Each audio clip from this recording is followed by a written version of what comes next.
Hey everybody! Hey, thanks for joining me on this day and this Advent season. I tell you, I have never looked so forward to Advent as to this year, because 2020 has just been filled with so much of the crazy, and it's all left us, whether you acknowledge it or not. It's left us in a state of this with a lot of tension and free-flowing anxiety, and it just seems to be like the undercurrent of the Western world right now. I mean, even just coming out of Thanksgiving, we were just hit. If you watch the news or you read the news headlines at all, we were just hit relentlessly with just fear reports. I mean, all avenues. I mean, pandemic-wise, culturally, even globally, and so forth like that. Global threats, rumors of wars, and all that. And on top of all that stuff, you have these humanitarian crises that are coming out all around the globe. I mean, the increase of refugees and IDPs are just like beyond what we've ever had before. I mean, internally displaced people. Those are people that are fleeing from their homes because of war or famine or stuff, but they can't leave the country, so they're stuck in their own country. And there's just so many of these around the globe. It's more than ever. And on top of that, we have these elections that happened in America that have brought deeper division into our nation. And it's left many people, fearing for the future. And it leaves one swimming in this cesspool of what could possibly come next. But here we are now, and we're in Advent. Advent marks the days leading up to Christmas. In fact, the word Advent comes from the Latin, and it just simply means arrival. It reminds us that God stepped into human flesh and was born into this world. That God stepped right into the midst of our anxieties, our sufferings, our fears, our dysfunctions, and became Emmanuel, God with us. God with us. That has not changed. This is what Advent's all about. That God is with us in the midst of uncertainty. God with us in the midst of anxiety. God with us in the midst of darkness, even extreme darkness.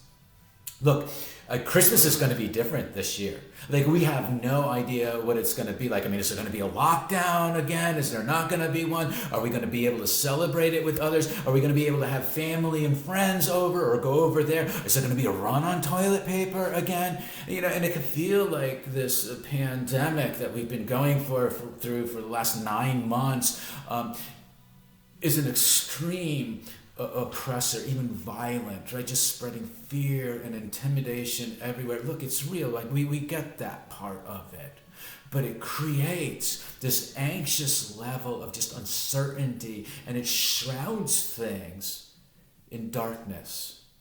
Look, in Isaiah, God was speaking to the nation of Israel, and it was a dark time for them. It's the northern tribe. That Israel was divided as a nation at the point in time, and the northern tribe, Israel, was being taken over by the Assyrians, and it was horrible. 722 BC was a year that all Israel will always remember. It left the nation just in massive oppression, extreme darkness, deep mourning, and deep frustration.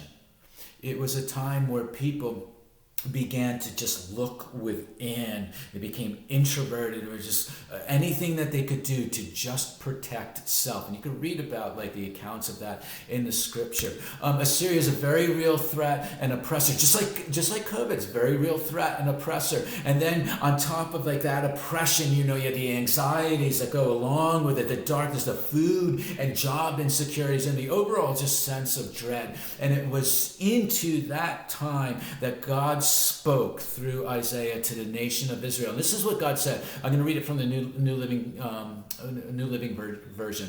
It says translation. So it says this: "Nevertheless, that time of darkness and despair will not go on forever. The land of Zebulun and Naphtali, that's the northern tribes, will be humbled, but there is a time in the future when Galilee of the Gentiles, which lies among the road that runs between the Jordan and the sea, it will be filled with glory."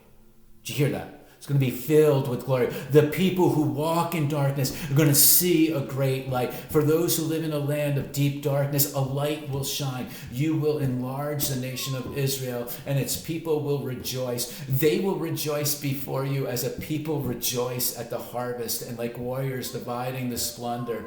For you will break the yoke of their slavery and lift the heavy burden of their shoulders. You will break the oppressor's rod, just as you did when you destroyed the armies of Midian. And then he goes on, he tells us who the you is, and it says, for unto us a child is born, unto us a son is given, and the government will rest upon his shoulders, and he will be called a Wonderful Counselor, Mighty God, Everlasting Father, Prince of Peace. Prince of Peace. His government and its peace will never end. Just gets a picture that God's speaking to Israel. He's speaking over Israel, speaking into this people of God. He's speaking into them hope. Hope. The series for Christmas this year, which we start this Sunday, is called The Thrill of Hope. We're going to be camping on this. How God speaks hope into us, and that's what he's doing to them. He's speaking hope into them. He's saying, out of your darkness and your despair, like it's not going to go on forever. You are going to see a great light. And that light has stepped into our world. Jesus, right? He stepped into our world to break the gloom, the despair, the darkness. He turns the night into day. He takes those who are burdened and he gives them rest. He takes the downcast and he gives them joy. He takes the broken, makes them whole. The yoke of slavery, like he said, it's going to be broken. Freedom is going to be proclaimed. The Son is given. Wonderful Counselor has come. The Everlasting Father, the Prince of Peace. Peace. Almighty God. He can come and be like flicking a switch on in a dark room, or like the dawning of a new day where it just gradually grows light. Jesus comes, and when he comes, he promises to bring life, light, and hope.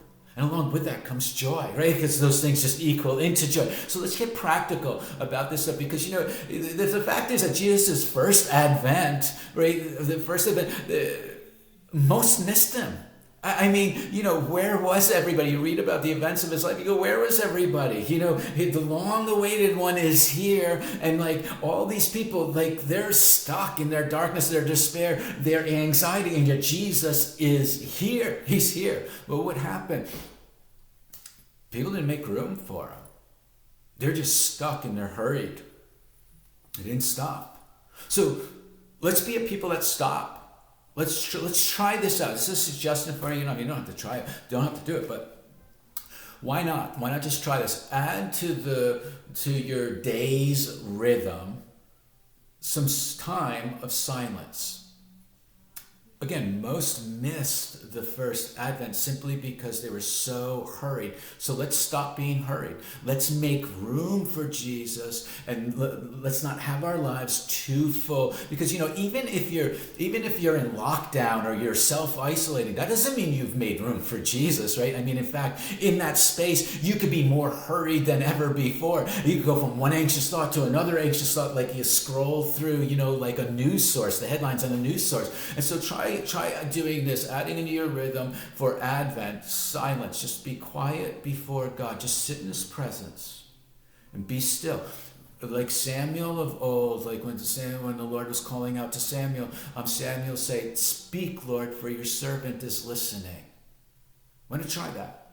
Because God is speaking. He speaks into darkness. He speaks into frustrations and despair, all of that. He speaks into that. But many can't hear his voice because there's not room. They don't make room for him. So let's be a people who make room for him. And so here's how I would say to do that. Okay, saying that prayer, speak, Lord, for your servant is listening. But before you do that, I would say just take a noticeably deep breath and then tell God, like, there's nothing spiritual about taking a deep breath, okay? That's just for you to tell you that I'm stopping to be still and to sit before God. And so you take that deep breath and you start and you just say, God, I just want to sit in your presence and I'm listening. And then just like set your phone, set a timer on your phone. Like I have a phone here, and just set it for like 5 minutes, right? It's one of mine has 5 minutes on it here somewhere. But anyway, yeah, there's my 5-minute one. So set it for 5 minutes. So your phone will keep the time and you don't have to keep looking at it or wondering about that. Your thoughts at first are going to be like herding cats, because they're just going to be going every which direction, Anxious feelings might come up and all that and start derailing you and so forth. But just say gently when that's happening, just say, Father, I just want to sit before you and drink of your presence. And don't get down on yourself if you can't be still for 30 seconds straight or whatever. Just keep doing it. 5 minutes each day, inviting Jesus into the midst of your life, into the midst of the busy and the hurried and all that stuff. And after you're done, like with that 5 minutes, I would just suggest like go to a psalm and pray a psalm back to Jesus. Advent is all about his arrival. So let's just make room for him personally in our lives. And, and then as a result of that, corporately, we'll be able to, as a church, we'll be able to make room for him to where he can move in our midst as he wishes, as we celebrate his coming and his to be coming. God bless you guys. Have a good practice at this.